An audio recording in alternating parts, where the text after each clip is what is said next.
Robert Swan once said, "The greatest threat to our planet is the belief that someone else will save it." I'm Hugo Besaidenout, and I'm going to take you through my key learnings and reflections of our MBA Global module, where I had the opportunity to travel to Amsterdam and Rotterdam. The theme was the transition to sustainable business practices. We visited various institutions to gain insights into how they are aiming their behavior towards global sustainability. The insights was invaluable to me, and it allowed me to appreciate how leading countries are thinking about the challenges we as a civilization face. When visiting Amsterdam, observing how the city operates was fascinating. The key insight for me was the role that the government plays.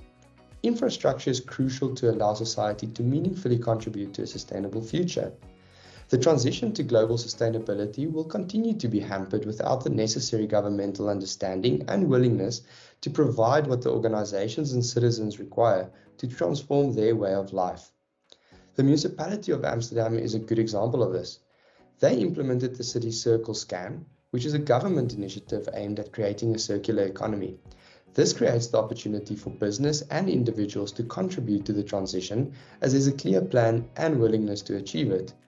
From a South African perspective, there's much our policymakers can learn from these developed countries. Locally, many ideas are floated, but very few are practically or successfully implemented. Organizations are complex systems, but when directed correctly, they can be a real force for good, and Maersk is a great example. Our engagement with Captain Andreas was very insightful. The Maersk decarbonizing plan detailed the extreme complexity of the full value chain, which includes their operations in the ocean, terminals, air, warehouses, and on-land transportation. To become carbon neutral, you need to address the full chain, and aligning all these elements is a huge task. The key learning here was that as an organization, you need to be all in to transition to sustainable business practices, and you need to fully understand the complexity of your own system. This experience was systems thinking in practice and showed it is applicable no matter the country or industry you are in.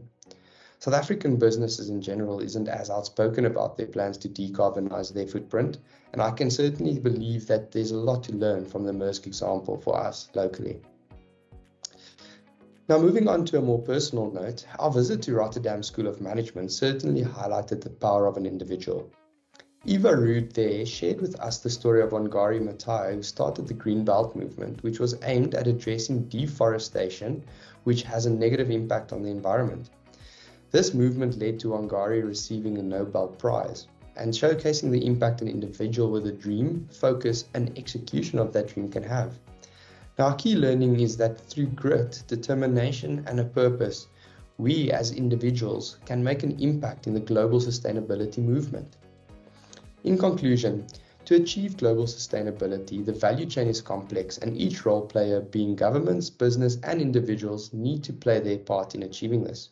But what is very important is that we realize we all need to start somewhere, and that every little action can have a great impact on the value chain. Thank you.